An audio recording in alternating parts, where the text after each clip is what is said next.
ខ្ញុំចង់បានអ្វីគាត់តែងតែទិញឲ្យខ្ញុំសប្បាយពេលមានគាត់នៅក្បែរមិនចង់ឃ្លាតឆ្ងាយលោកឧដលអូម្នាក់នេះឡើយក្រៅពីបាខ្ញុំមិនមាននរណាឡើយមានតែមនុស្សតែម្នាក់គត់ក្នុងលោកដែលមើលថែខ្ញុំរហូតមិនទៅណាជួយលោកពូដល់សាល្អ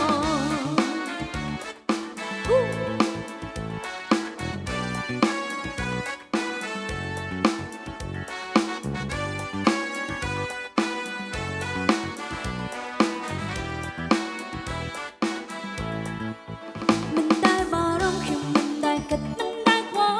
ល់ពេលខ្លះលួចឆ្ងាយហេតុអ្វីខ្ញុំខកគេក្មេងៗគ្រប់គ្នាខ្លួនតូចចិត្តក្មេងមិនថាទេតែខ្ញុំខុសគេចិត្តក្មេងខ្លួនឡើងធំមានលោកពូដែលតែងតែផ្ដល់ភាពកក់ក្ដៅខ្ញុំតែងតែហៅរូបគាត់ថាពូតែពីបាក់ណាស់រាល់ថ្ងៃគាត់ពូកែរអ៊ូប៉ុន្តែគាត់ជាល្អខ្ញុំចង់បានអ្វីគាត់តែងតែទិញឲ្យខ្ញុំសប្បាយពេលមានគាត់នៅក្បែរមិនចង់ឃ្លាតឆ្ងាយលោកឧដលអូម្នាក់នេះឡើយក្រៅពីបាខ្ញុំមិនមាននរណាឡើយមានតែ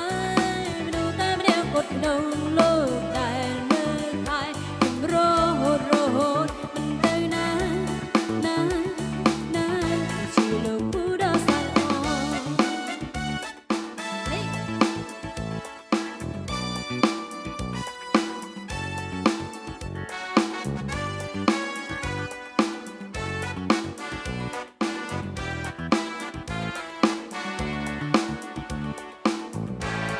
ខ្ញុំចង់បានអ្វីគាត់តែងតែទិញឲ្យខ្ញុំសប្បាយពេលមានគាត់នៅក្បែរមិនចង់ឃ្លាតឆ្ងាយលោកឧដលអូម្នាក់នេះឡើយក្រៅពីបាខ្ញុំមិនមាននរណាឡើយមានតែមនុស្សតែម្នាក់គត់ក្នុងលោកដែលមើលថែខ្ញុំរហូតមិនទៅណាជួយលោកពូដល់សាល្អជួយលោកពូដល់សាល្អជួយលោកពូដល់សាល្អ